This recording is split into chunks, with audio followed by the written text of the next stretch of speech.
नमस्कार, खास खबर बिहार झारखंड में आपका स्वागत है। मैं हूं आपके साथ विवेकानंद झा। चलिए अब बिहार झारखंड की खास खबरों का रुख करते हैं। पटना के ज्ञान भवन में बिहार सतर्कता जागरूकता दिवस एवं सप्ताह का शुभारंभ करते हुए मुख्यमंत्री सम्राट चौधरी ने भ्रष्टाचार के खिलाफ कई बड़े ऐलान किए। उन्होंने कहा कि TTT यानी ट्रांसपेरेंसी, टेक्नोलॉजी और ट्रस्ट के आधार पर बिहार को भ्रष्टाचार मुक्त बनाया जाएगा और सुशासन को नई मजबूती मिलेगी। मुख्यमंत्री ने घोषणा की कि राज्य के सभी 9 प्रमंडलों में विशेष निगरानी न्यायालय स्थापित किए जाएंगे। प्रत्येक जिले में निगरानी थाना और सभी अनुमंडलों में निगरानी OP खोली जाएगी। उन्होंने कहा कि भ्रष्टाचार के मामलों में दोषियों के खिलाफ त्वरित कार्रवाई होगी और जब्त की गई उनकी संपत्तियों में सरकारी विद्यालय संचालित किए जाएंगे। मुख्यमंत्री ने मंत्रियों और विधायकों और शीर्ष से लेकर निचले स्तर तक के भ्रष्ट अधिकारियों पर सख्त कार्रवाई का भरोसा दिलाया। कार्यक्रम में सतर्कता शपथ भी दिलाई गई और सरकारी योजनाओं का लाभ अंतिम व्यक्ति तक पारदर्शिता के साथ पहुंचाने पर जोर दिया गया।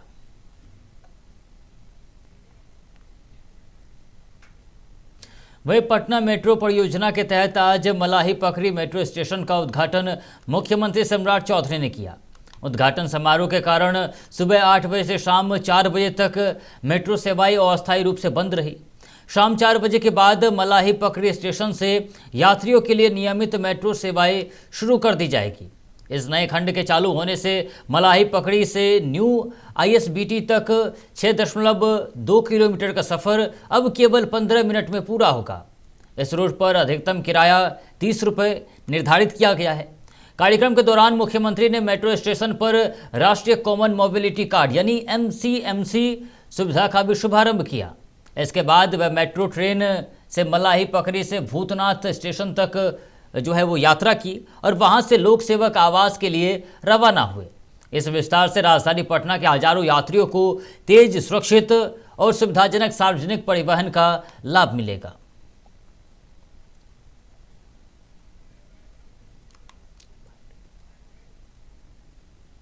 पकड़ी मेट्रो का विधिवत उद्घाटन किया गया।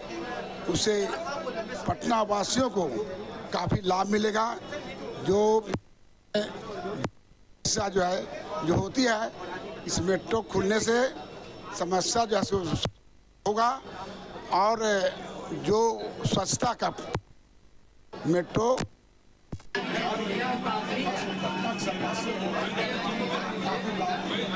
लाखों लोगों ने सपना देखा था पटना मेट्रो का। आज कंकड़बाग का जो सपना था वो पूरा हुआ। कंकड़बाग एशिया की सबसे बड़ी कॉलोनी कही जाती है। यहाँ का जो ट्रैफिक व्यवस्था था और जितना रश होता जा रहा था, भीड़ बढ़ता जा रहा था, मेट्रो वरदान साबित होगा यहाँ के लोगों का, पटना वासियों के लिए। और माननीय मुख्यमंत्री सम्राट चौधरी जी को विशेष रूप से धन्यवाद, आभार कि वो हमारा जो क्षेत्र है इसमें आज बस स्टैंड से भूतनाथ रोड तक और उसके बाद मलाही पगड़ी तक विस्तार हुआ है। और साथ साथ उन्होंने यह भी कहा है, अपने अधिकारियों को निर्देश दिया है कि मलाही पगड़ी तक हो गया, लेकिन आप राजेंद्र नगर टर्मिनल और पटना जंक्शन से ऐसी व्यवस्था करें कि लोग बस स्टैंड आना जाना शुरू करें, एक ट्रैफिक की सुगम व्यवस्था हो। मैं राज्य सरकार और केंद्र सरकार दोनों को बहुत बहुत बधाई देता हूं कि उन्होंने जो किया है वो कंकड़बाग के लोग कभी नहीं भूलेंगे। देखिए, सबसे पहले जनता को बहुत बहुत बधाई कि एक अहम मेट्रो स्टेशन, मलाही पकड़ी मेट्रो स्टेशन उनको समर्पित किया गया है माननीय मुख्यमंत्री द्वारा। और ये इम्पोर्टेंट इसलिए भी है क्योंकि यहाँ पे आसपास मेजर जो फुटफॉल है कंकड़बाग राजेंद्र नगर एरिया है, उसकी वजह से कम्यूटर्स काफ़ी ज़्यादा होंगे। लोगों को काफ़ी असुविधा होती थी बाईपास की तरफ जाने में, हमेशा जाम लेकर ट्रक वगैरह चलते थे। इसकी वजह से टाइम काफ़ी कंज्यूमिंग था और तबियत भी बिगड़ने के हाई चांसेस थे क्योंकि डस्ट, धूल और ये सब चीज़ों से। अब मेट्रो हो जाने की वजह से जनता को काफ़ी रिलीफ मिलने वाली है क्योंकि सफ़र सुविधाजनक होने के साथ साथ जो है मेट्रो का मलाही पकड़ी मेट्रो स्टेशन का उद्घाटन हुआ है एवं विस्तार हुआ है, मुख्यमंत्री सम्राट चौधरी ने किया है। कैसे देखते हैं इस विस्तार और उद्घाटन को? देखिए, ये खुशी का पल है और ऐतिहासिक पल है। इसको हम लोग पटनावासी गंवाने देना नहीं चाहते हैं। कभी बरसों में सोचे थे कि पटना के लोग भी मेट्रो पर चढ़ेंगे और आज कभी दिल्ली और बम्बई जाते थे तो मेट्रो में चढ़ते थे, आज पटना में मलाही पगड़ी में बैठेंगे, बस अड्डा तुरंत पहुंच जाएंगे। यानी जो घंटों जाम में रहते थे वो मिनटों में दीर्घायु होगा। इसलिए पटना के आम लोगों को काफी लाभ होगा। इसलिए आप लोगों के लिए भी ऐतिहासिक दिन है। जो जाम में फंसे रहते थे अब जाम में फंसना नहीं पड़ेगा। आज जो है वो मेट्रो का उद्घाटन हुआ है, आज क्या कितना आनंद आ रहा है? ऐतिहासिक उपलब्धि है। माननीय मुख्यमंत्री और एनडीए सरकार को बहुत बहुत बधाई देते हैं। पटना के लोग मेट्रो से घूमने के लिए दिल्ली और कलकत्ता जाते थे, आज पटना में शानदार मेट्रो की व्यवस्था हो चुकी है। आपने विकास का एक नया आयाम स्थापित किया है। पटना मेट्रो शहर का इस वक्त मलाही पगड़ी मेट्रो स्टेशन के पास है। आपको बता दें कि आज जो है मुख्यमंत्री सरदार चौधरी जो है वो कर रहे हैं। बिहार के पूर्व मुख्यमंत्री जो है वो मौजूद है, साथ ही जो है तमाम अधिकारी जो है वो मौजूद है। मेट्रो का जो उद्घाटन है यानी मलाही पगड़ी मेट्रो स्टेशन का जो है उद्घाटन होना है, साथ ही जो है विस्तारीकरण जो है वो होना है। इसके बाद मेट्रो जो है भूतनाथ मेट्रो स्टेशन से आइए तो बिल्डिंग तक जो है था और अब मलाही पगड़ी से आइए जो है मेट्रो अपनी रास्ता तय करेगी। और बीच में हालांकि दिल्ली तक मेट्रो स्टेशन है, लेकिन फिलहाल वहाँ पे जो है मेट्रो का स्टॉपेज नहीं होगा। तो कहीं ना कहीं आज मेट्रो के उद्घाटन को लेकर आम जनता में भी जो है खासा उत्साह देखा जा रहा है। वहीं बिहार में टीआरई 4 शिक्षक बहाली को लेकर अभ्यर्थियों का विरोध लगातार जारी है। शिक्षा मंत्री मिथिलेश तिवारी ने कहा कि टीआरई 4 का विज्ञापन जुलाई महीने में हर हाल में जारी किया जाएगा। हालांकि उन्होंने यह स्पष्ट नहीं किया कि भर्ती 46,882 पदों पर होगी या फिर सरकार की नई नीति के तहत 20,000 पदों पर। इसी वजह से अभ्यर्थियों में असमंजस और नाराजगी बनी हुई है। छात्र नेताओं का कहना है कि शिक्षा विभाग पहले ही 46,882 पदों की अधिसूचना बीपीएससी को भेज चुका है, इसलिए उसी संख्या पर बहाली होनी चाहिए। मंत्री ने कहा कि ट्रांसफर पोस्टिंग का टीआरई 4 से कोई संबंध नहीं है और किसी भी बहाली को रोका नहीं जाएगा।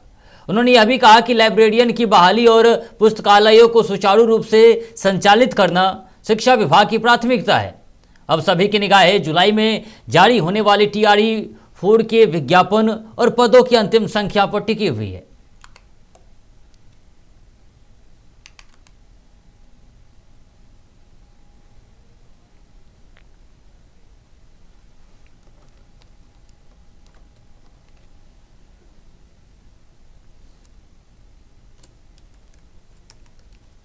ये सर हम कहना चाह रहे हैं, हम लाइब्रेरी के विद्यार्थी हैं और अब बहाली अभी तक क्यों नहीं आई है। हम मास्टर ऑफ लाइब्रेरी साइंस किए हुए हैं, ये डिग्री हम लोग रोड पर बेरोजगार हैं, बस इतना ही हम कहना चाहते हैं सर। जी हम लाइब्रेरियन का कोर्स किया। Yes sir. ठीक है, इसके बाद क्या हुआ? नोटिफिकेशन जारी हुआ? नहीं सर, जारी नहीं हुआ सर। हम लोग रोड पर हैं, ऐसा क्यों? हमारा बिहार तो ज्ञान की भूमि रहा है। यहाँ पुस्तकालय तो हर एक गांव में होना चाहिए, लेकिन यहाँ तो पब्लिक लाइब्रेरी भी नहीं है, ऐसा क्यों? बस हम यही कहना चाहते हैं। तो वो जो आश्वासन दे रहे हैं हम विद्यार्थियों को, वो आश्वासन कब तक दें? हम लोग को एक डेट चाहिए कि आप कब लेट नोटिफिकेशन जारी कर रहे हैं, क्योंकि 25 से नहीं, शिक्षा विभाग में तो हम लोग गए हैं, लेकिन अभी हम लोग को पर्सनली शिक्षा मंत्री से मिलना है कि शिक्षा मंत्री मिलते हैं, वो आगे अपना प्रोसेस बताएं। क्योंकि पिछले शिक्षा मंत्री जो सुनील कुमार जी थे वो बोल रहे थे कि हम देंगे आपको, लेकिन वो तो चेंज हो गए। तो अभी के जो शिक्षा मंत्री है वो बोल रहे कि संवाद कीजिए आप। तो हम संवाद के लिए यहाँ पे आए कि आप हमसे संवाद कीजिए। हम लोग लेट का नोटिफिकेशन जारी करने के लिए मंत्री जी से अनुरोध है कि लेट का नोटिफिकेशन जारी किया जाए। हम लोग 18 सालों से बेरोजगार बैठे हुए हैं, 18 सालों से वैकेंसी नहीं निकाला गया है। राम जी का भी वनवास 14 साल में ख़त्म हो गया था, लेकिन 18 साल में भी हम लोग का ख़त्म नहीं हुआ है। बने अभी 1.5 महीना ही हुआ। हमने अपने सारी प्राथमिकताओं को तय किया, उसमें आपको लाइब्रेरी भी प्राथमिकता है। लाइब्रेरी सुचारू ढंग से चले, लाइब्रेरियन की उसमें बहाली हो, कोई लाइब्रेरियन पहले से बहाल हो, ट्रांसफर चाहता उसका ट्रांसफर हो, इन सब चीज़ों पर हम नियमावली बना रहे हैं। जैसे नियमावली टीआरई 4 जुलाई में आएगा, मैं बार बार कह चुका, और अभ्यर्थी तैयारी में लगे हैं। के बाद रिक्तियां कंफर्म हो जाएगी।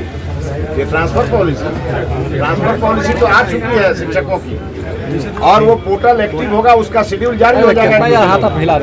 जब उसका शेड्यूल जारी होगा तो शिक्षकों के ट्रांसफर पोस्टिंग अलग मामला है, यारी 4 का बहाली अलग मामला है, रेशनलाइजेशन हमारा 64 गले की फांस बन गई और बिहार सरकार लगातार इस विषय को इस प्रकार से टाल मटोल कर रही थी।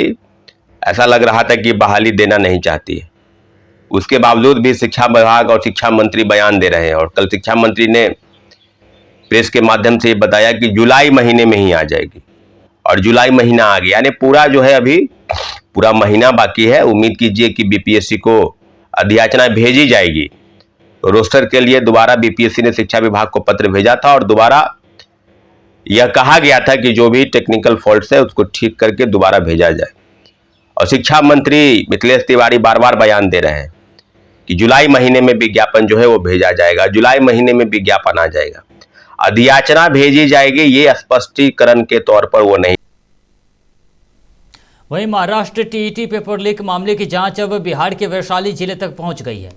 महाराष्ट्र एसटीएफ की टीम ने हाजीपुर के कचहरी रोड स्थित एक साइबर कैफे पर घंटों छापेमारी कर कैफे संचालक सोनू कुमार समेत 3 लोगों को हिरासत में लिया है। टीम ने मौके से कई डिजिटल उपकरण और अहम सबूत भी जब्त किए हैं, जिनकी जांच की जा रही है। शुरुआती जानकारी के अनुसार सोनू कुमार का संबंध इस मामले के कथित मास्टरमाइंड समस्तीपुर निवासी विजेंद्र गुप्ता से बताया जा रहा है। वहीं सोनू के छोटे भाई विकास की भी तलाशी की जा रही है। वहीं जो पटना में साइबर कैफे संचालित करता है उसकी भी तलाशी लगातार की जा रही है। महाराष्ट्र एसटीएफ ने फिलहाल जांच जारी होने की बात कही है। गौरतलब है कि 28 जून को प्रस्तावित महाराष्ट्र टीईटी परीक्षा का प्रश्न पत्र परीक्षा से 24 घंटे पहले लीक हो गया था, जिसके बाद परीक्षा रद्द कर दी गई थी। मामले में कई राज्यों में लगातार छापेमारी की जा रही है। वहीं आरा के बिलोटी गांव में भरत तिवारी की मां आशा देवी और छोटे भाई चंदन तिवारी ने एक बार फिर मामले में न्यायिक मांग की जो है वो बात कही है। परिवार का आरोप है कि जगदीशपुर के तत्कालीन एसडीपीओ राजेश कुमार शर्मा पर लगाए गए गंभीर आरोपों के बावजूद उन्हें पटना के नारकोटिक्स विभाग में डीएसपी के पद पर पोस्टिंग कर दी गई है। भरत तिवारी की मां आशा देवी ने कहा कि जो लोग पहले उनके साथ न्याय की लड़ाई में खड़े थे उन्हें फिर आगे आकर परिवार का सहयोग करना चाहिए।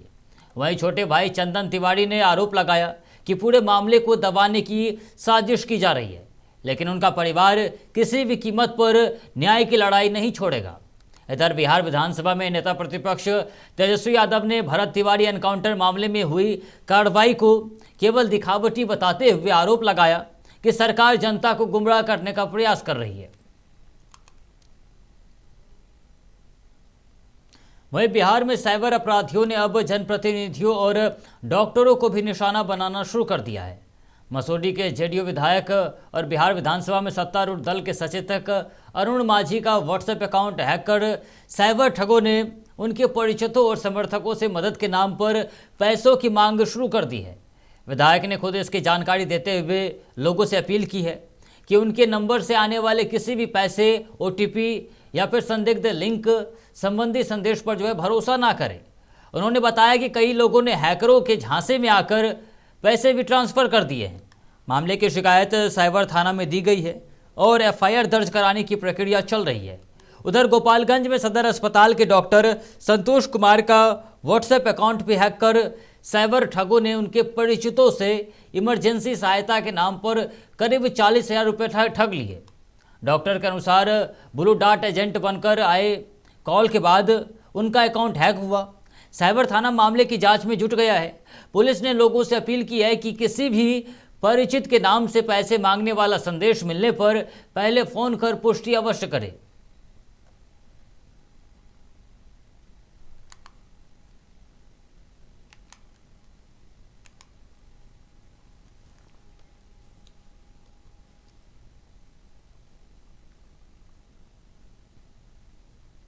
वहीं पटना जिले के बाढ़ शहर में नगर परिषद की सफाई व्यवस्था एक बार फिर सवालों के घेरे में है। जगन्नाथन स्कूल के समीप स्थित अनुमंडलीय पुस्तकालय के मुख्य प्रवेश द्वार के सामने पिछले करीब 1 महीने से कचरे का अंबार लगा हुआ है। गंदगी और दुर्गंध के कारण पुस्तकालय आने वाले छात्र छात्राओं, स्थानीय लोगों और राहगीरों को काफ़ी परेशानी झेलनी पड़ रही है। वहीं वार्ड संख्या 17 के निवासी श्रवण कुमार ब्रह्मचारी का आरोप है कि कई बार शिकायत करने के बावजूद अब तक कचरा नहीं उठाया गया है और वार्ड पार्षद भी समस्या पर ध्यान नहीं दे रहे हैं। वहीं पूर्व वार्ड पार्षद प्रतिनिधि राजीव कुमार शर्मा ने नगर परिषद की कार्यशैली पर सवाल उठाते हुए सफाई व्यवस्था को पूरी तरह से बदहाल बताया है। स्थानीय लोगों ने नगर परिषद से तत्काल कचरा हटाने और नियमित सफाई व्यवस्था सुनिश्चित करने की मांग की है। एक महीना से ऊपर हो गया, तो सूचना नहीं दिया जनप्रतिनिधि को? जनप्रतिनिधि से मुलाकात कहाँ होती है? जनप्रतिनिधि से सूचना यहाँ का जो वार्ड नहीं दिखता, यहाँ का जो नहीं दिखना चाहिए उनको कि क्या है। वार्ड पार्षद जो है वो क्या कर रहा है? नहीं घूम घूम कर देखता है? नहीं घूम घूम कर क्या देखे? घूम कर देखते तो उनको दिखता नहीं। सफाई कर्मी तो उसको अरे वो लोग तो लाट सब आता है कि मैंने आया चला गया, मैंने ये सब नहीं देखता है, नहीं उठाता है। यहाँ पर क्या कहेंगे? कहना क्या है, ये तो आज नहीं हमेशा का ये सब यहाँ बना हुआ है। यहाँ अनुमंडलीय पुस्तकालय देखिए कितना यहाँ पर व्यवस्थित तरीके से यहाँ सिस्टम है। और देखिए यहाँ पर कूड़ा आज लगभग 1 महीना से ऊपर हो गया है। यही सिस्टम है नगर परिषद का, यही सिस्टम है नगर परिषद का।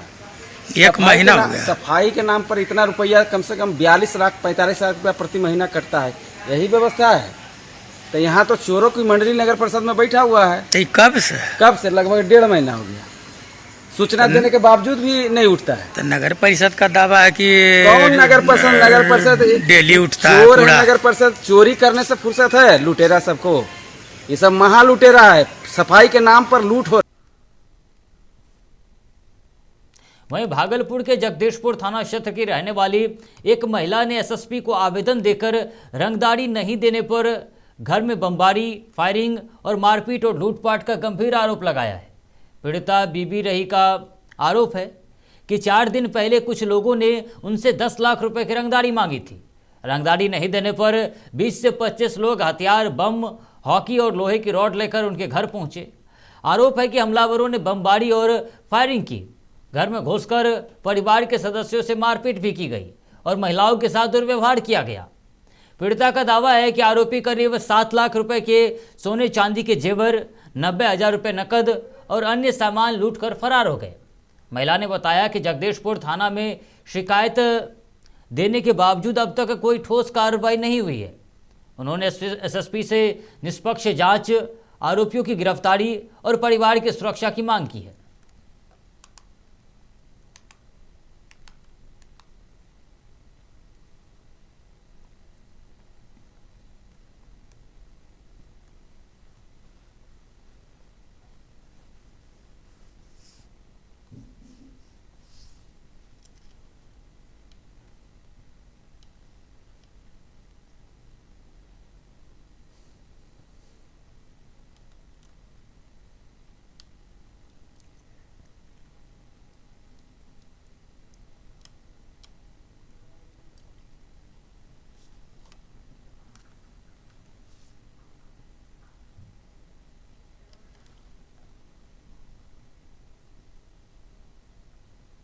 वहीं मोहनिया में गुप्त सूचना के आधार पर पुलिस ने बड़ी कार्रवाई करते हुए पटना मोड़ के पास से खड़ी एक लावारिस कार से 368 लीटर विदेशी शराब बरामद की है।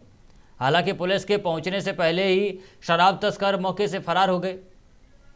जानकारी के अनुसार मोहनिया थाना अध्यक्ष आलोक कुमार को सूचना मिली थी कि एक कार में भारी मात्रा में शराब रखी गई है। सूचना मिलते ही गश्ती दल मौके पर पहुंचा, लेकिन कार के पास कोई संदिग्ध नहीं मिला। इसके बाद पुलिस वाहन को टोचन कर थाना लाई और तलाशी लेने पर उसमें से करीब 368 लीटर विदेशी शराब बरामद हुई। पुलिस का मानना है कि कार्रवाई की भनक लगने के बाद तस्कर वाहन छोड़कर फरार हो गए। पुलिस ने शराब और कार को जब्त कर लिया है और वाहन के मालिक और फरार तस्करों की पहचान के लिए जांच तेज कर दी है। मामले में आगे की कानूनी कार्रवाई जारी है, लेकिन ये कई सवाल खड़े करती है कि आखिर शराबबंदी के बावजूद इस गाड़ी में इतनी सारी शराब कैसे आई।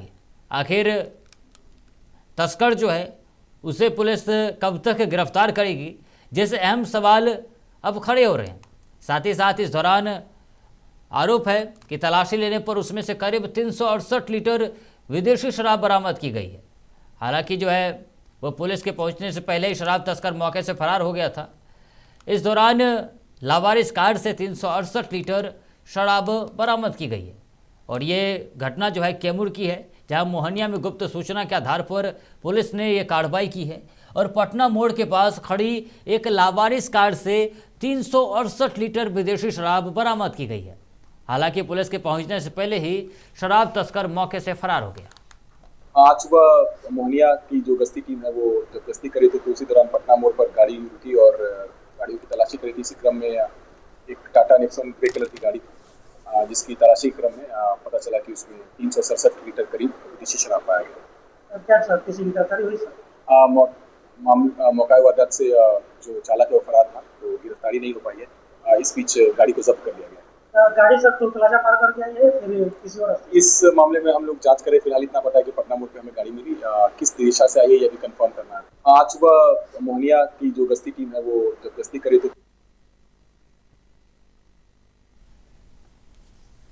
तो फिलहाल के लिए खास खबर बिहार झारखंड में इतना ही। ऐसे तमाम खबरों के लिए देखते रहिए महुआ खबर। नमस्कार।